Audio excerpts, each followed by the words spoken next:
Salam değerli izləyicilər. Bakıda falçı 2 nəfərdən 74 min manat alıb. Təsəvvür eləyin, bu adam 7 yumurtanı 200 manata öz dırnaq arası müştərilərinə verilmiş. Hadisə necə baş verib, çox gülməli, tragikomik məqamlar var.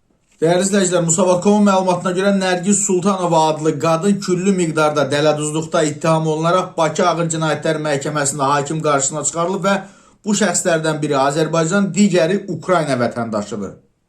Deməli, Nərgiz Sultanova ittihama görə bir nəfərdən 21 min manat alıb. Taksi sürücüsünün vasitəsilə tanış olduğu bir qadına kəfən dönməsi adında bir, necə deyərlər, əməliyyat eləyəcəkmiş və yəni onun ölümünə güya dua edilibmiş və bu da o duanı aradan qaldırmaq üçün 21 min manat təsəvvür eləyirsiniz. İkinci ittihamda isə deməli qeyd olunur ki, Viktoriya adlı bir Ukrayna vətəndaşı gəlir bu qadının yanına ki, Ukraynadakı qohum əqrabamı, belə deyək də, oradakı o hadisələrdən, ölümdən xilas et. Viktoriya olmaqdan deyil də, gərək beyin də Viktoriya olsun, o da deyilmiş yəqin. Və həmin bu Viktoriyadan ümumilikdə 53 min manat pul alıb. Elə Viktoriya bu 53 mini ver, onlar gəlsin burada. Yəni nə böyük belə bir problemdir ki.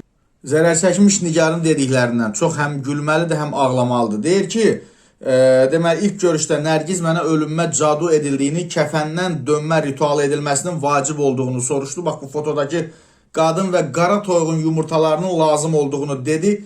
500-600 manatda pul istədi. 7 yumurtaya görə 200 manat pul ödədim. Həmin yumurtaların gündə birini qırıb suya töküb yatanda başımın üstünə qoymalıydım. Səhər də şəklini çəkib ona göndərməliydim. Ailə üzvlərimlə bağlı hər şey ona danışırdım və hər iki müştərisini də ətrafdakı insanlardan necə deyirlər təcrid edib, amma deməli həmin bu baxıcı, bu falçı məhkəmədə ittihamları qəbul eləməyib və amma qeyd edib ki, Nərgiz məni ofsunlayıb bütün dostlarımdan, hətta psixoloqumdan ayırmışdı.